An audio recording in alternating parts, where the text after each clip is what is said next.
Hello दोस्तों, शेरों की दुनिया और उनके शिकार करने की रणनीति के बारे में बात करते हैं। जरा सोचिए, अफ्रीका का सवाना, सुनहरी घास का एक विशाल मैदान जहां तक नजर जा सकती है। इसी बीच जंगल का राजा शिकार की तलाश में है। अब बात यह है कि शेर सिर्फ ताकत से ही शिकार नहीं करते, वो तो माहिर रणनीतिकार होते हैं। शिकार अक्सर एक समूह में होता है जिसमें पूरा झुंड शामिल होता है। लेकिन वो ये कैसे करते हैं? वो इतने बड़े ऑपरेशन की योजना कैसे बनाते हैं और उसे अंजाम देते हैं? चलिए इसे विस्तार से समझते हैं। कुछ शेरनियां धीरे धीरे घास में चलती हैं, माहौल को भांपते हुए। वो कमजोर, बूढ़े या छोटे जानवरों को ढूंढ रही होती हैं। उनका सुनहरा रंग सूखी घास के साथ बिल्कुल मिल जाता है, जैसा कोई पत्थर या सूखी लकड़ी हो, जिससे वो लगभग अदृश्य हो जाती है। अब शेरनियों का अगला कदम होता है घेराबंदी करना।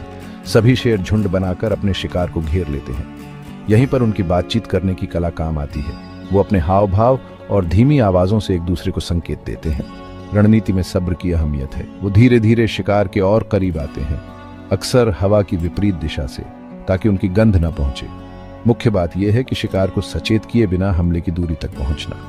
फिर आता है वो समय जिसका सभी शेरों को इंतजार था। जब मुख्य शेरनी तय करती है कि समय आ गया है, तो वो हमला शुरू करती है। बाकी भी उसका पीछा करते हैं, जिससे आवाजों और हरकतों का एक कोहराम मच जाता है। उनका निशाना, जो अब दहशत में होता है, समझ नहीं पाता कि किधर भागे। शेर धावक होते हैं, लंबी दूरी के दौड़ने वाले नहीं।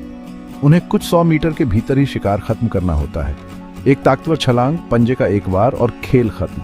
लेकिन शिकार हमेशा सफल नहीं होता। असल में शेर सफल होने से ज्यादा असफल होते हैं। हर नाकाम कोशिश एक सीख होती है। वो ढलते हैं, विकसित होते हैं, हर शिकार के साथ और ज्यादा कुशल बनते हैं। सबसे प्रेरणादायक बात है झुंड की एकता और सहयोग। हर सदस्य की एक भूमिका होती है और वो सभी जीवित रहने के लिए एक दूसरे पर निर्भर होते हैं। ये टीम वर्क और लचीलेपन की ताकत का प्रमाण है। तो अगली बार जब आप शेरों के बारे में सोचें तो याद रखें, वो सिर्फ जंगल का राजा नहीं है, बल्कि शानदार रणनीतिकार भी हैं। वो ताकत, धैर्य और सफल होने के अथक प्रयास का प्रतीक है। शेरों की दुनिया में इस सफर में मेरे साथ जुड़ने के लिए शुक्रिया। अगर आपको ये वीडियो अच्छा लगा हो तो लाइक, शेयर और सब्सक्राइब करना ना